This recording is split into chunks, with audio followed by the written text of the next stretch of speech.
Aqui estamos para seguirmos com o nosso estudo do livro Crianças e Suas Vidas Passadas, de Carol Bowman. Capítulo 11. Gatilhos. O que será que dispara as lembranças de vidas passadas? O que estimula essas criancinhas a começarem a falar sobre quando eu morri ou quando vivi antes? Tudo. Qualquer visão, som, gosto, cheiro, pessoa, lugar ou evento que lembre à criança uma vida anterior que pode fazer disparar uma lembrança espontânea.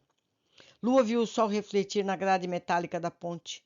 A última imagem que viu antes da morte foi a do sol refletindo na ponte brilhante acima dela. Quando Lauren colocou obturações de prata nos dentes, foi lembrada de sua morte e dos homens malvados que tiravam dentes de prata. Quando uma criança vê um objeto, encontra uma pessoa ou chega a um lugar que lembra a experiência passada, a chave é ligada. O circuito entre passado e presente se fecha, os olhos se iluminam, as imagens e sensações penetram no consciente. As crianças não precisam entrar em contato direto com os objetos. Um desenho num livro, uma imagem, um som num filme ou na TV também podem destravar uma lembrança. Dubin, de Nova York, via TV quando seu filho David, de 3 anos, passou pela sala a caminho do quarto. Olhando para a TV, o menino perguntou: "Este é Abe Lincoln, não é? Lutei por ele na guerra."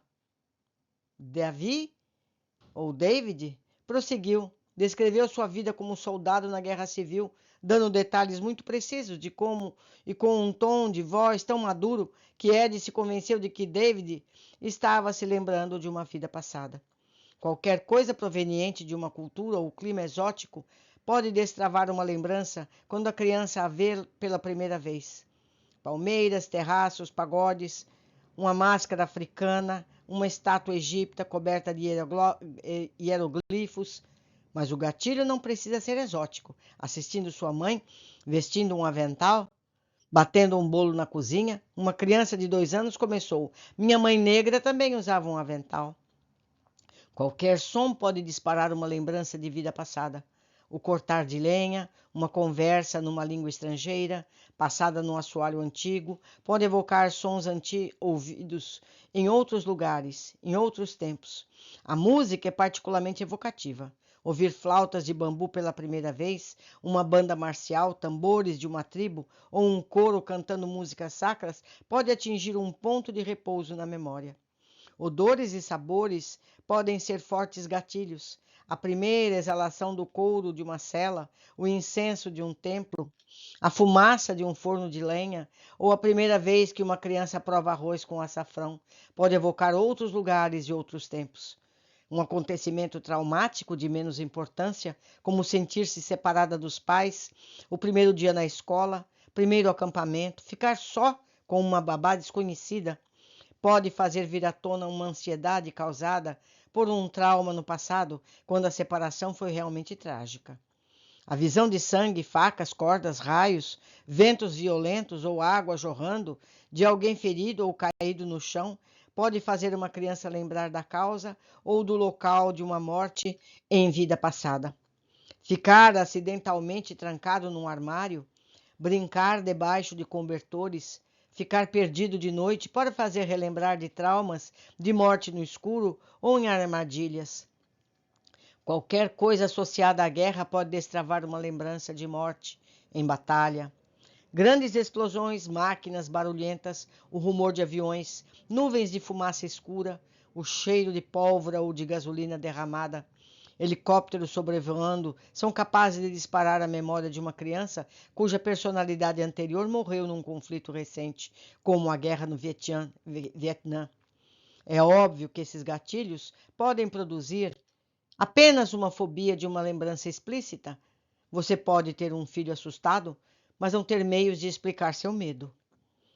Lembranças de ponto de referência. Qualquer lugar ou situação que a criança tenha conhecido na vida passada pode destravar uma lembrança. Ian Stevenson documentou muitos casos de crianças que, quando submetidas a testes, localizaram as casas e lojas de suas vidas passadas. Algumas crianças, nos casos dos Harrison, também acertaram.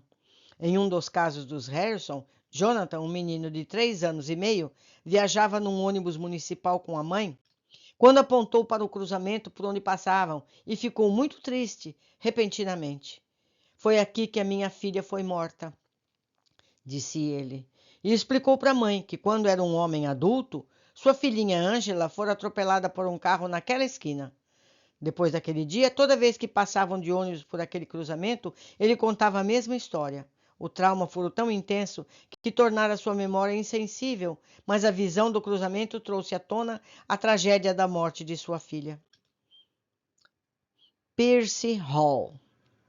Joanne Hall levou seus 2 filhos numa viagem de negócios a Hampton, Virgínia, que ficava a cerca de 1 hora de sua casa.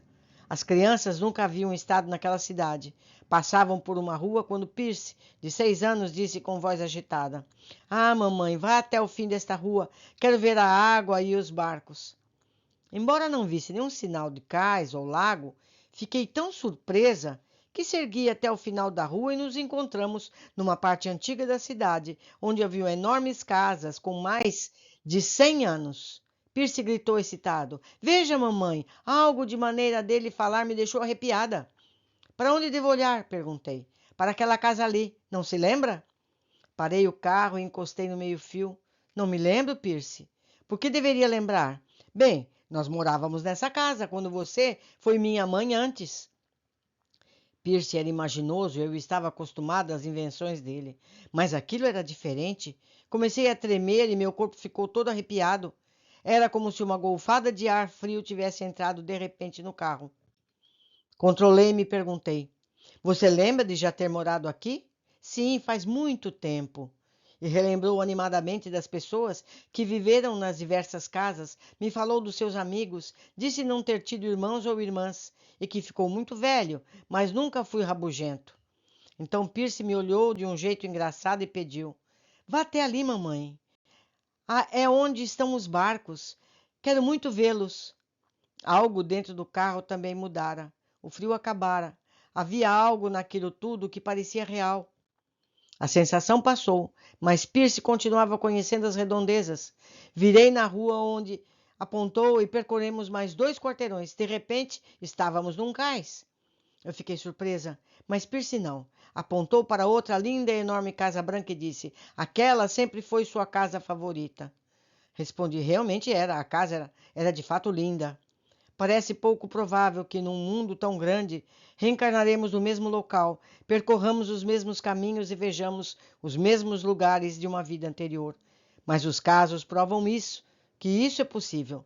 Na verdade, os lugares onde reencarnamos não nos são casuais, quando poderíamos supor. Tanto Stevenson quanto Harrison descobriram que algumas crianças reencarnaram a menos de 100 quilômetros de suas vidas passadas, e até mais próximo. Percorreremos literalmente os mesmos caminhos. Meus amigos, eu teria histórias para contar a vocês, mas fica para outra oportunidade. Um abraço, até o próximo capítulo.